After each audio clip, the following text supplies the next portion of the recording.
All right, so I'll get started here. I think we're right at 9:30 for all of our online attendees. Welcome, and you're welcome to put in the chat any questions that you might have as well. Let me just make sure that people can unmute. Excellent. Okay. So with that, I would love to just welcome everyone to today's forums. My name is Brett Cease. I'm a UUCD member here, and I had the unfortunate experience of going to the bottom of the world a couple months ago and living to tell the tale. So I get the chance to reflect with all of you today on that experience. Now, the biggest thing that I'll just put out there first and foremost is that I would not have done this trip for a variety of reasons had it not been for my dad.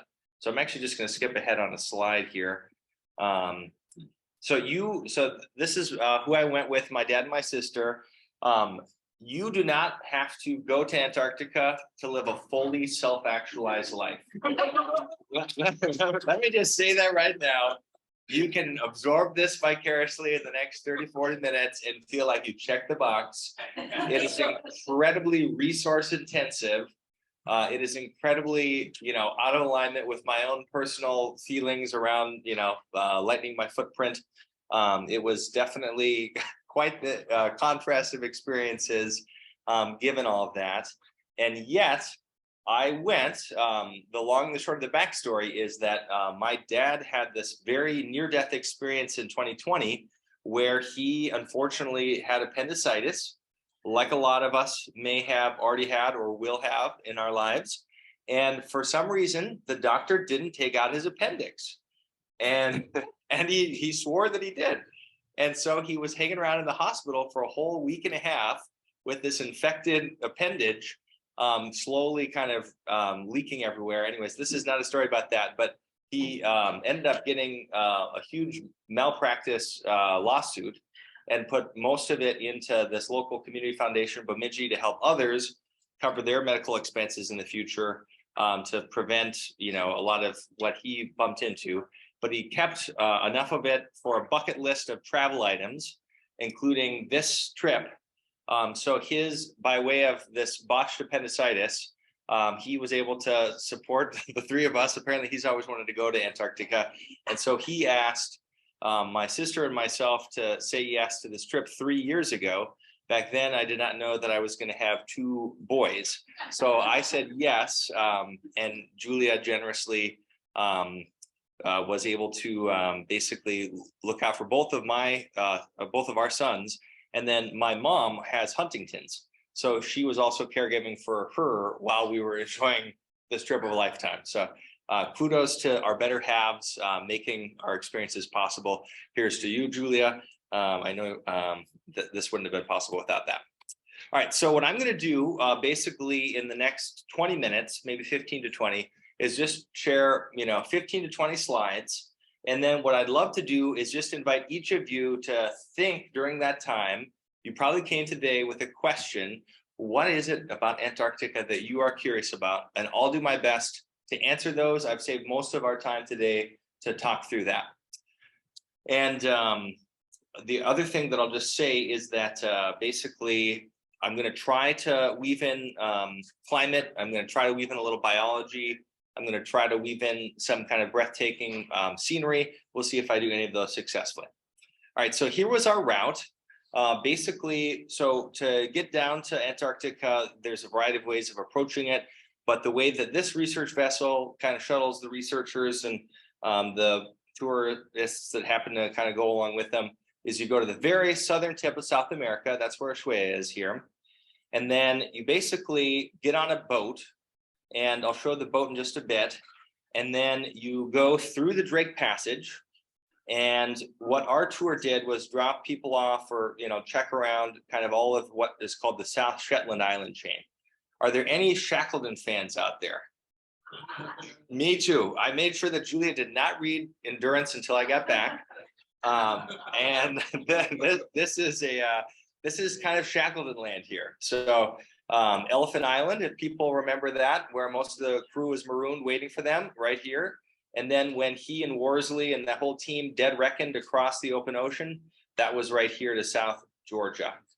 So we didn't go to Elephant Island. I wish we had some routes to do sometimes, but because nobody had any reason to get there and the boat obviously was mission focused, we got close to it. But this is generally kind of the whole South Shetland island chain. The Antarctic Circle is right here. Our boat kind of went right up to the border of it, just south of Peterman Island. So that's 60 degrees latitude south, if you can imagine. And we'll go from there. All right, so that's the overview of the route. What was the research vessel researching? It's a variety of things. It was built, I'll jump into that. I promise I'll get to that. Let me just actually, I think it's just in 2 or 3 slides, David. All right, so there's a variety of things in general that I didn't know about Antarctica. This is a very brief overview of like the top 10 areas just in terms of its governance as a society. So basically the Antarctic Treaty governs how all parties, all nations on Earth interact with Antarctica. And you can see here that there's, the terms they abide by include no military use. Everyone is free to pursue scientific investigation and coordinate on that front. Free to exchange scientific plans and data. Put any territorial claims on hold. That was a big part of this overall agreement in the 60s that was made because 9 different countries asserted that they had rights to different portions of the continent. Right now, that is not, being borne out. It's a nuclear-free zone. This was a treaty that Eisenhower started to negotiate, so you can imagine that was on the front of people's minds, and it still is today. Applies to land, but not to the seas. There's other treaties that we can get into if people have questions that govern right around there. And that all stations are open to be inspected by other nations. National laws apply to citizens, not to areas. So there is no kind of body of law that that governs the actual continent. It only applies to you as an individual, what your country's laws are. The treaty may be modified at any time, but requires unanimous agreement by all 60+ nations now that are party to it. And they make sure that the treaty ensures no one carries out acts against the treaty. So they're kind of looking out for each other. And on top of that, layered even to another level is what is called the IAATO, which basically is this body that makes sure that tourists or scientists respect the Antarctic Treaty System. And so that has to do with these 6 kind of principles: protecting wildlife, respecting protected areas, respecting scientific research, and having certain requirements about being safe and having, pristine conditions. If anyone's familiar with like leave no trace, kind of how we all interact in the boundary waters, it's like that to an even more extreme level here, because they really are trying to make sure that no invasive species, nothing that people happen to be carrying with them as they're interacting with the continent makes it its way down there, because it is actually warming now to the point where life is showing up. All right, so to David's question, here was our boat. Just kidding, that is a wreckage that is in the port of Ushuaia. So that is not what we did. Here it is right here. It's the boat was named the Ushuaia as well. And so it was a research vessel that NOAA built back in the 70s as an icebreaker as part of their fleet. And it has served its purpose through NOAA and is now chartered through this other independent company, which does basically a really unique arrangement of combining, scientists and people doing research in Antarctica with tourists that want to learn from them. And so it's kind of a dual purpose boat. And compared to the Titanic, this would look like a tugboat. And compared to some of the other cruise ships now that obviously even put the Titanic to shame, this looks like a canoe. So there it holds about 200 people. Let me actually get the whole specs here because people are probably curious about it. 279 feet long, tops out around 16 miles an hour. It's 52 feet wide enough for 90 passengers and 38 crew. So that is kind of the overall specs of the Ushuaia, and it is an icebreaker. So it's got reinforced strengthened hull. It was very solid. It felt like a tank, it's all metal, and you'll see in the next photo here why that was very appreciated. So the biggest thing that nobody really grounded me for, I mean, I am familiar with Shackleton and I've heard the story of the surging seas that they had to deal with. But the distinct experience of being in the Southern Ocean, crossing the Drake Passage, is something that I don't recommend to anyone. Here is kind of a window into what that looks like. And imagine this for 2.5 days, both directions, because you're only going 16 miles an hour. And so you're just kind of rocking back and forth. It's hard to really capture it. But basically, it's really hard to sleep because even after 2 seconds of having your head this way, you kind of go this way. The whole time during the day, you're just kind of riding a roller coaster. For those that are amusement park enthusiasts, it actually kind of does remind you of that, but obviously you don't ride a roller coaster for 2.5 days. And exactly, and the appreciation of doing that in a small open bowed boat with the water pouring over you. I mean, we had all of the creature comforts inside. I do not know how they made it. It was absolutely surreal. But the thing about kind of the Drake Passage, what makes it so unique is if you think about the bottom of the world, all of the rest of the world has continents blocking wind mass as it goes, right? But the Southern Ocean, between the points of Antarctica or the bottom of Africa and the bottom of Australia, there's no landmass blocking those waves, so they can just circle around forever and just keep building. And eventually, obviously, with wind patterns, they die down at times, but it is quite prolific. You can see here on the right hand side was a chart that we had kind of on the return voyage, saying like 68 nautical mile winds, approaching for part of it. So I didn't. Fortunately, I get motion sick all the time, even like if I'm a passenger of the car, but the meclizine worked. Lots of people did. And so I think it just was kind of unpredictable. So here's the thing. Here is kind of the cloudy arrival. This was the first landform that we saw when we hit the mainland, or when we avoided the mainland, but we arrived right there to it. You're struck immediately by how quickly the mountains rise up from the ocean. And, fitting with the discovery that Antarctica, I didn't know this, is not only the coldest continent, it's the highest, driest, and windiest continent as well on average. So its average elevation is 8,200 feet. Its katabatic winds have been recorded at speeds of over 200 miles an hour. The lowest temperature ever recorded on Earth is 128 degrees below 0 Fahrenheit. And all of that's very dramatic sounding. That's all inland Antarctica, right? And so we're on a boat the whole time and on the ocean, and the ocean is not freezing. And so for the entire 2 weeks that we were down there or in the area, Duluth was colder than Antarctica. So don't feel like I was suffering.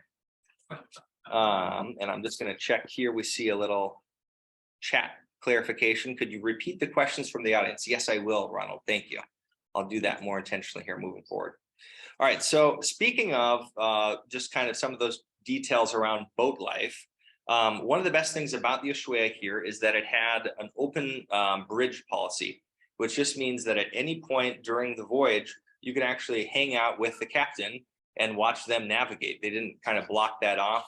So the crew were very used to living in a fishbowl. You can see him and his crew here. They have 3 first, second, and third mates navigating kind of some of the ice flows in one of the fields here of the Lemaire Passage.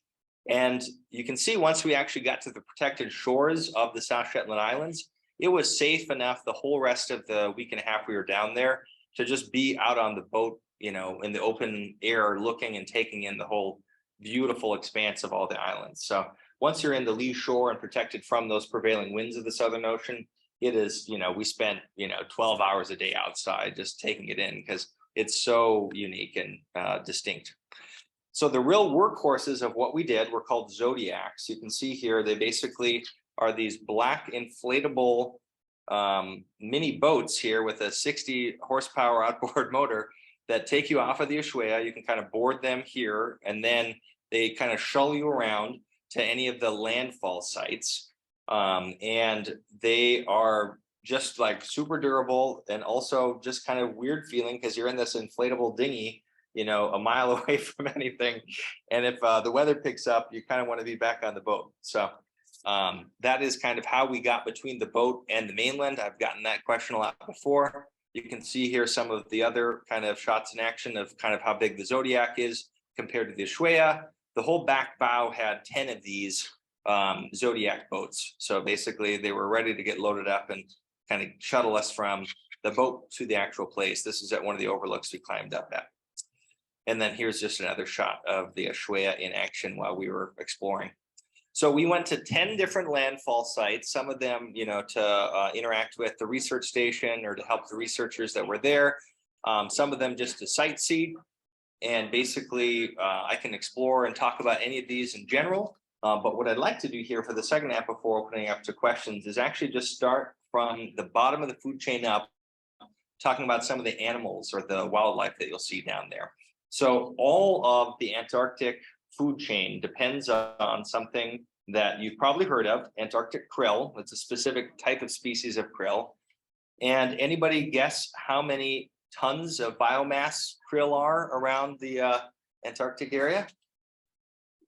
All right, I'll help you do the math. 379 million tons annually of Antarctic krill are produced. So it's basically the whole reason why anything else is down there. It's the fundamental, key building block species. They've adapted to the Southern Ocean's cold waters. They depend on sea ice to complete their life cycle. And so here's where we start seeing the warming impact showing up. The fast warming waters obviously are reducing the pack ice. So krill have already shifted southern wise by 275 miles since the research kind of behind them was showing their habitat and trying to understand their role. And the second huge part of this whole story is that, as you can imagine, as the ocean acidifies due to more and more of CO2 kind of being absorbed by the ocean, it's disrupting their eggs and the shells. And so there is real risk that even by the end of this century, the entire krill supply in Antarctica is going to be wiped out. So not just like, oh, they're going to be reduced by 50% or 90%. Some scientists that we were talking to were convinced that unless we act now, that literally the entire building block of the Antarctic food chain is not going to be able to live in the oceans. So with that, let's kind of work our way up. One of the biggest animals that we saw abundantly were whales. I didn't really anticipate thinking about that being a big part of the Antarctic experience, but they are there in abundance. These are all photos of humpbacks breaching. And basically humpbacks, this is something I didn't know about them. They travel for thousands of miles from the equator or Colombia down to Antarctica, winning them the biggest annual migration of any mammal on the world. And they're doing that for food. They're not doing it they love Antarctica. They're doing it to follow the krill supply. And obviously that's also put at risk, just given that they basically are depending on this abundance of krill that, are slowly kind of shifting and making their migration routes even longer and, slowly also going down in numbers. What are the krill eating? Basically, the krill are eating little phytoplankton. I forget if there's photos of it here. You can kind of see some of this little stuff here. I don't have a full slide on that phytoplankton, but again, it's also specially adapted to be in a southern, cold environment. So anyways, I'll go back to that one in a little bit. So here's a couple other shots. What the krill, is that a food product for human consumption too? Well, is krill a food product for human consumption? So actually people have started to harvest it for commercial enterprise. I don't think it's showing up in any of our food. I think it's mainly showing up in pet food, but it obviously is rich in protein and it, makes a whole host of other animals happy. So it's got a lot of caloric value and, maybe humans also eat it. I'm not sure. I don't believe I've ever, at least wittingly, eaten it yet. All right, so here are Waddell seals. You can see that these photos really capture it. Like they are as friendly as your neighbor's dog. They are just so adorable. They were like, kind of my biased highlight of the trip. They were just hanging out on the ice. like they just have so much insulation. They spend the whole day just hanging out on frozen ground. And they're very friendly. We obviously couldn't approach them given those treaty agreements we talked about, closer than 10 feet. But even at that distance, they were curious, inquisitive, wanted to interact, very friendly. They're philopatric, which means that they return to their same birthplace and give birth to their own pups. And there's over 800,000 of them right now in the Antarctic region. And interestingly, these seals also can live further south than any other mammal in the world, because they actually keep breathing holes open, like some of our winter mammals up here, by their teeth. They can kind of rasp through and basically kind of swim large distances between those holes to find the next one with sonar even. So they've evolved and, are just an amazing community member in Antarctica. So that's the Waddell seal. All right, and then you can see that there's lots of seabirds, as you can imagine. One of the things that's kind of interesting about Antarctica is that there is a low diversity of species, but an incredibly high abundance of each of those species that is down here.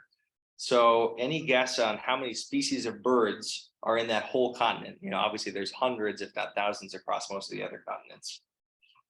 35.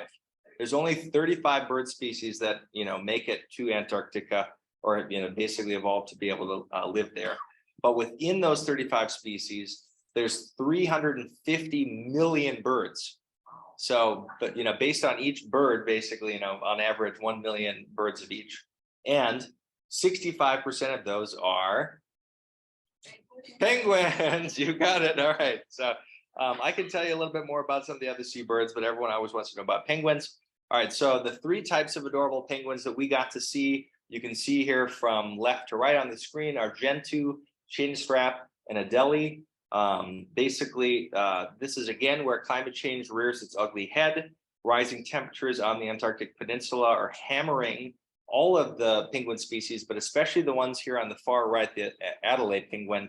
Basically, the people that have been doing research on them that were also there on the boat said that that with ice forming later in the season and melting earlier, their particular brand of kind of survival, and I'm trying to find the exact notes here that I took on it, are basically being wiped out. So they're kind of slowly being replaced by the Gentoo penguins, and it was actually surprising to them that we even saw Adelaide anymore, given just how much all of these dynamics are shifting kind of each of the penguin species habitat areas.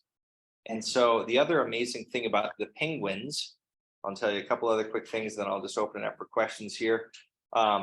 People probably know here, if you've seen any of the documentaries, penguins also are philopatric. They mate for life. They return to the same spot every year that they were born to raise their young.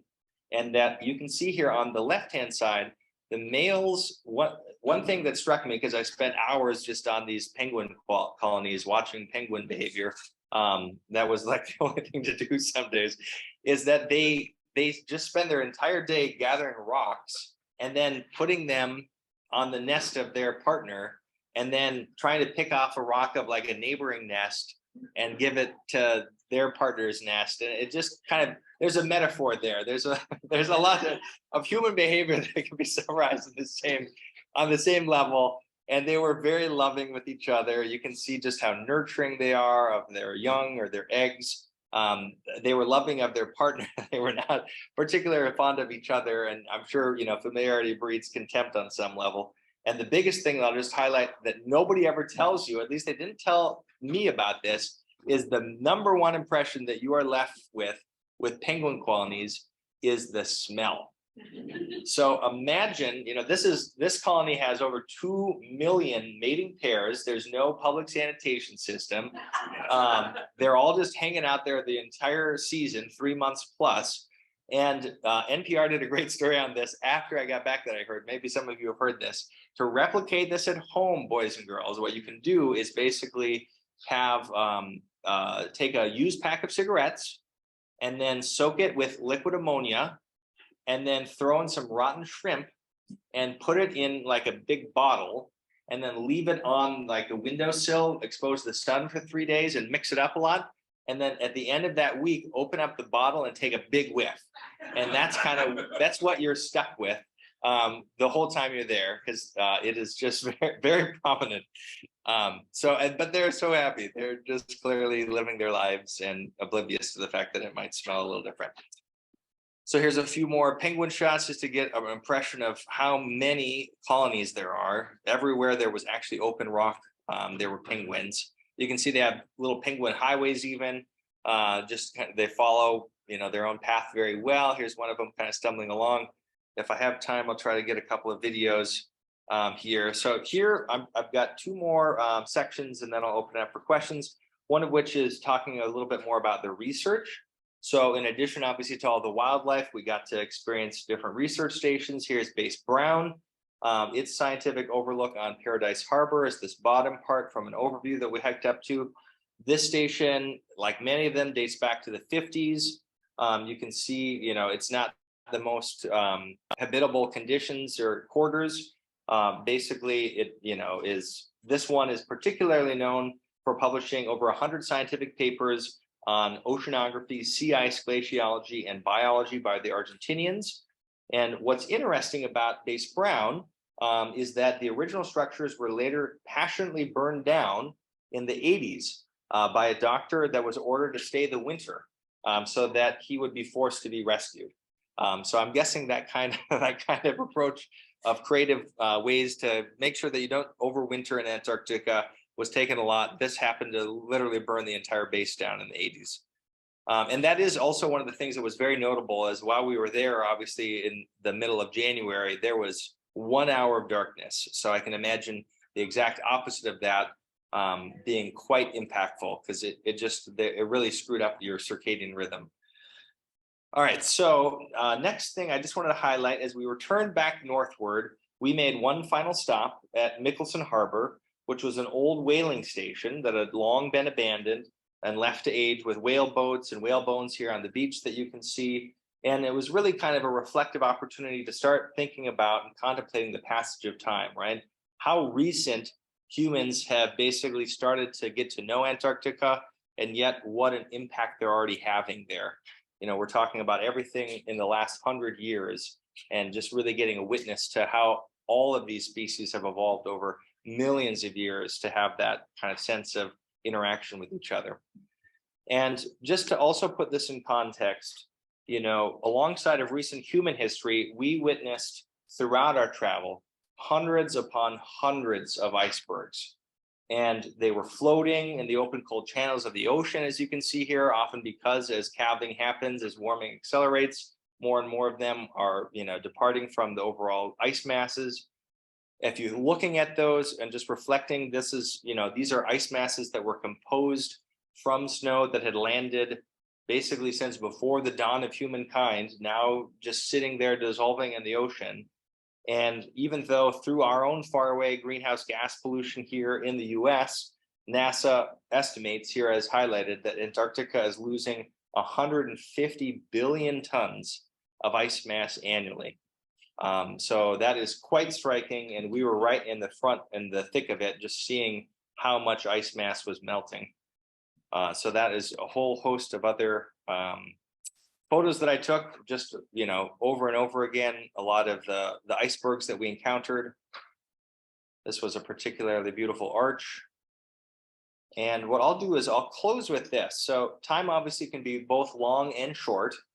Relative to the beholder. And as we returned back to the port of Ushuaia, what we were greeted by on the final afternoon when we were entering the Beagle Channel, which many of you might know from that same crossing that Darwin took on the HMS Beagle in South America only 200 years ago here, was a procession of hourglass dolphins. Just gonna turn this off. And there must be something particularly unique about the front of our a bow and kind of the water dynamics, because they were just riding it like surfers. They just loved this. They would kind of accelerate and crash through. It was a stunning way to conclude our adventure and reflect back on how we were obviously going to have a chance to share these powerful experiences at home. So with that, I'm at the top of the hour.